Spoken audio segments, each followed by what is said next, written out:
देवं ममास्ति मुखपंचकं चतुर्दिक्षु चतुर्वक्त्र तन्मध्ये पंचम मुखम। बोला मेरे 5 कार्य हैं। पहला कार्य सृष्टि है। हे ब्रह्मा, तुम मेरी प्रेरणा से सृष्टि की रचना करो। मेरा दूसरा कार्य बनाई हुई सृष्टि का लालन पालन है। उसे टिकाएगा कौन, उसे खिलाएगा पिलाएगा कौन? तो हे विष्णु, तुम मेरी प्रेरणा से ब्रह्मा की बनाई हुई सृष्टि का लालन पालन करो। उसी समय भगवान शिव के मध्य में शरीर में से ही एक और रूप निकलकर सामने खड़ा हो गया। बोला ये मेरा तीसरा रूप है, ये मेरा तीसरा मुख है। 5 कार्यों को करने के लिए मेरे 5 मुख हैं। पहला मुख ब्रह्मा को बना दिया, दूसरा मुख विष्णु को बना दिया, तीसरा रूप जो प्रकट हुआ उसे कहा ये मेरा रुद्र नाम का तीसरा मुख है। सृष्टि को ब्रह्मा बनाएंगे, लालन पालन विष्णु करेंगे, और जब मेरा मन करेगा कि मैंने इसको मिटाना है तो रुद्र रूप में मैं उसका संहार कर दूंगा। और संहार की बेला पर कितनी जीवात्माएं मैंने ऊपर भेजनी है, कितनी रखनी है।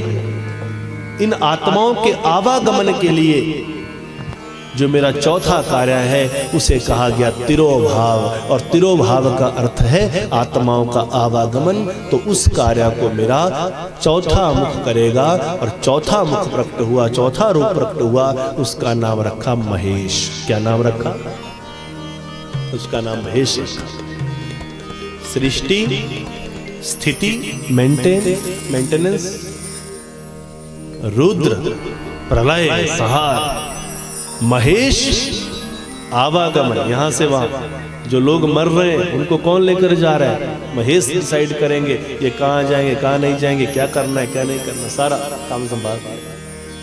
अब ब्रह्मा विष्णु रुद्र महेश चारों सामने खड़े हो गए। प्रभु आपने तो बोला पंचकृत्य है, पंचम क्या है? आपने बोला 5 मुख हैं, पंचम मुख कहां है? तो भगवान महाशिव बोले अरे मूर्खो, पंचम मुख मैं हूं। पंचम मुख मैं स्वयं हूं, पर मैं दिखता नहीं हूं। खुली आंखों से तुम चारों को देखा जा सकता है। तुम चारों अलग अलग रूप बनाकर संसार में भी अवतार ले सकते हो, परंतु मेरे को पंचमुख को इन आंखों से देखा नहीं जा सकता। मुझे देखने के लिए दोनों आंखों के मध्य में प्रकाश को इकट्ठा करके किसी गुरु की शरण में जाकर, सतपुरुष की शरण में जाकर जब जीवात्मा अंतःकरण में प्रवेश करती है, अंतः में प्रवेश करती है, तो मैं दिखता हूं, अन्यथा मैं दिखता। बोला प्रभु तो आपका कार्य क्या होगा? बोला मेरा कार्य अनुग्रह होगा। अनुग्रह, अनुग्रह क्या है? अनुग्रह का अर्थ है मोक्ष। वो जीवात्मा जो शरीर में बैठकर सच्चे मन से मुझे पुकारेगी, उसे मैं अनुग्रह प्रदान करूंगा, उसे मैं मोक्ष प्रदान करूंगा। वो जन्म जन्मांतर के बंधन से मुक्त हो जाएगी, वो दूसरी बार संसार में नहीं जाएगी। ब्रह्मा विष्णु रुद्र महेश के प्रभाव से भी दूर हो जाएगी वो जीवात्मा जो सच्चे हृदय से मेरा चिंतन करेगी। ये पंचकृत्य भगवान के सृष्टि, स्थिति, संहार, तिरोभाव, अनुग्रह। ब्रह्मा विष्णु रुद्र महेश महाशिव परमात्मा। और पांचों के पांचों किस रूप में इस दुनिया में रहेंगे? इस संसार में भी पूछें कि पांचों के पांचों किस रूप में हैं? आकाश, वायु, अग्नि, जल, पृथ्वी। उधर ब्रह्मा जी सृष्टि बना रहे हैं, यहां ये धरती सब कुछ बना रही है। सब कुछ क्या तैयार कर रही है? धरती ही सब कुछ बनाती है। अन्न धन सोना चांदी हीरा जवाहरात सब कुछ कौन बना रहा है? कौन बना रहा है?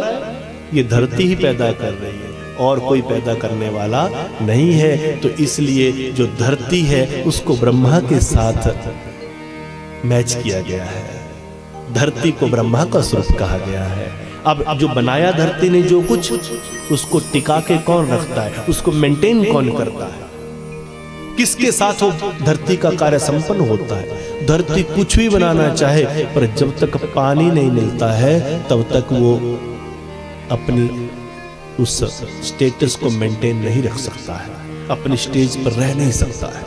इसलिए कहा जाता है जल ही जीवन है। तो लालन पालन करता कौन है?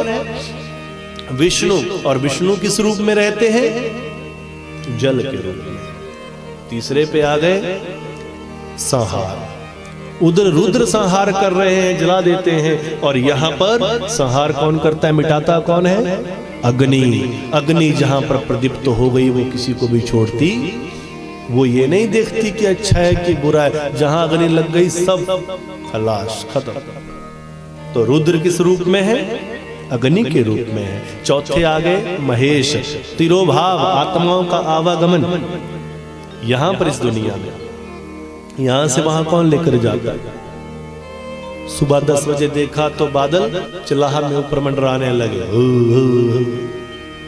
हमारे रोशनलाल जी ने बोला अभी बारिश मत होना। यहाँ में किस रूप में माने जाते हैं? महेश का कार्य किस रूप में हो रहा है? वायु के रूप में हो रहा है। आगे आ गया अनुग्रह। महाशिव जो मोक्ष प्रदाता है, और महाशिव का कोई रूप, कोई आकार, कोई सीमा, कोई अंत, और यहां कौन है जिसका अंत नहीं? आकाश। पानी को नाप लिया, धरती को नाप लिया, वायु को नाप लिया, अग्नि को नाप लिया, सबके पैरामीटर बन गए। कितने वेग से वायु बह रही है, कितने वेग से अग्नि अटैक कर रही है, कितना पानी है, कितनी धरती है, सब कुछ नाप लिया, पर आकाश को नापा नहीं जा सकता। आकाश कोई बता सकता है आकाश कहां से शुरू हो रहा है? कोई बता सकता है आकाश कहां खत्म हो रहा है? ये कुछ है ही नहीं। एक तरह से देखे तो ये सब कुछ है। ये सारी धरती, सारे ग्रह, नक्षत्र, सूर्य, चांद, तारे किसके बीच में लटके पड़े? किसमें लटके हैं? आकाश ने ही इनको पकड़ के रखा है। पर अगर आप ये बोले कि आकाश दिखता है क्या? आकाश का कोई रंग नहीं, कोई रूप नहीं, कोई आकार नहीं, वो है ही नहीं, शून्य है आकाश। आप ऐसे हाथ से करो, आकाश है क्या? नहीं। आप ऐसे हाथ करोगे तो वायु आपसे टकराएगी। आप ऐसे हाथ से देखोगे तो अग्नि को फील कर सकते हो। आप ऐसे पकड़ सकते हो पानी को, ऐसे पकड़ सकते हो धरती को, टच कर सकते हो, पर क्या आप आकाश को स्पर्श कर सकते हो? जो लोग एरोप्लेन में बैठे हैं, जहाज में बैठे हैं कभी, तो उन लोगों से पूछना, आप में अगर कोई बैठे हो, तो जब आकाश में हम बहुत ऊपर चले जाएंगे तो ऐसे ही आकाश नीचे दिखने लग जाएगा। हमें ये पता ही नहीं चलेगा कि इस वक्त हम आकाश में ऊपर हैं कि नीचे, पता ही नहीं चलेगा। जो लोग बैठे हैं, नहीं बैठे हैं तो भगवान करे जल्दी बैठे हैं आप जहाज में। सब मौका मिलना चाहिए। आज के समय के हिसाब से जहाज बहुत छोटी चीज है, सबको मौका मिले। अगर ज्यादा भी